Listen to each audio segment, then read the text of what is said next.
Well, today's decision, essentially to greenlight the building of a mosque just steps from where the World Trade Center towers once stood, sparking, again, fiery new debate and protest in downtown New York and across the country.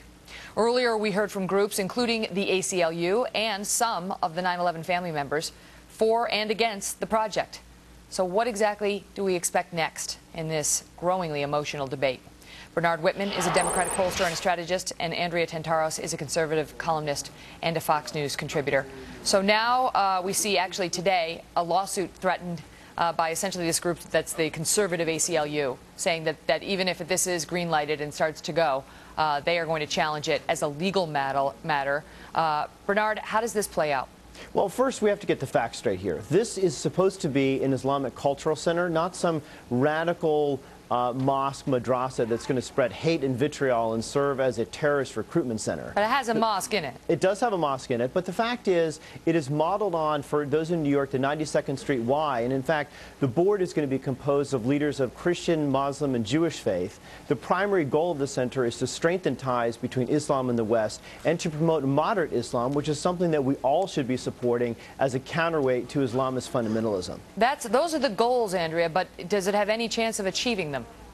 Well, the ruling today was, I think, pretty clear because of the First Amendment. And this, Megan, is the high cost of freedom that we have. The First Amendment protects our rights to worship where we want to worship. It's the same right that protects you and me and Bernard from coming on the show and voicing our opinion. Now, just because we have that right doesn't make it right to do it. And I think that's the real question here. Number one, the sensitivities. I mean, if you're going to build a mosque so close, really, why? Why are they doing this? It seems like they're trying to antagonize. Why not the Upper West Side and Woody Allen's building? So I think that's the first issue. The second issue, Megan, is the funding question.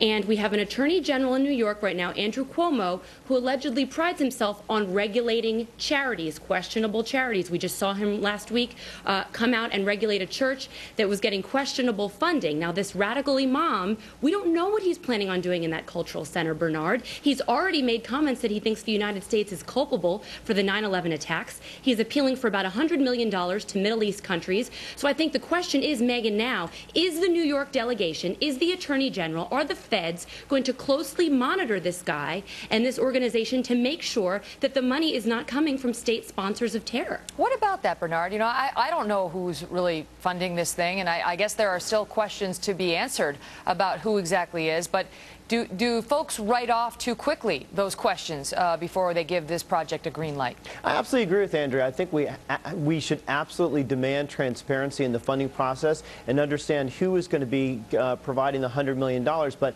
the truth is, the money hasn't been raised yet. So it's a bit premature to call for investigations about where the money is coming from when the money hasn't been raised yet. I absolutely think that we should do everything in our power to examine where those funds are coming from. Okay, so let me jump in, because I want to ask you something else, Bernard, because you answered that question. But here's my question, and this is raised by Dan Senor, who, of course, was the senior advisor to the coalition in Iraq back in 03 and 04, when everybody knows things were extremely bad there.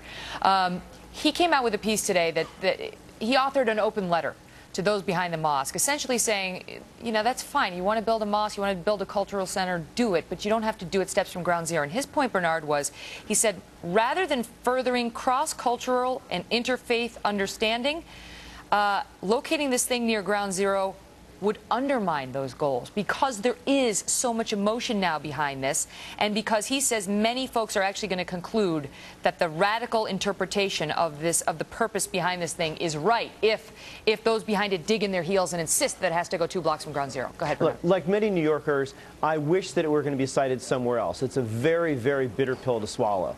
But the fact is, this is a private transaction, and the government should not be in the business of regulating religion. Right, not the government, but how do we appeal to the people behind the mosque? I think we can encourage debate, we can encourage discussion, but we have separation of church and state for a reason, and we cannot get in the business of regulating, and I agree with Mayor Bloomberg, just dictating where houses of worship are placed. There is a separation of church and state, and to broach that, or I should say to breach that, would set up a very dangerous and unconstitutional precedent. What about that, Andrea? Precedent. You know what? Is it a slippery slope to ask the local officials to get involved in saying where a house of worship, a mosque, can or cannot go based on political reasons? No question. I mean, that's why I brought up the First Amendment right out of the gate. You don't want the government telling people where they can worship and where they can't. You know, you have church groups coming out too saying, look, they start to do this, they're going to do it to us too. But I think the question is, you know, is it the right thing to do? Right, but okay, so let's just assume, because you and Bernard are on the same page, that you don't think it's the right thing to do to build it so close to ground zero. Right. But the question is, okay, so if everyone agrees to that, not everybody does, right, but you guys do, then what? What could be done?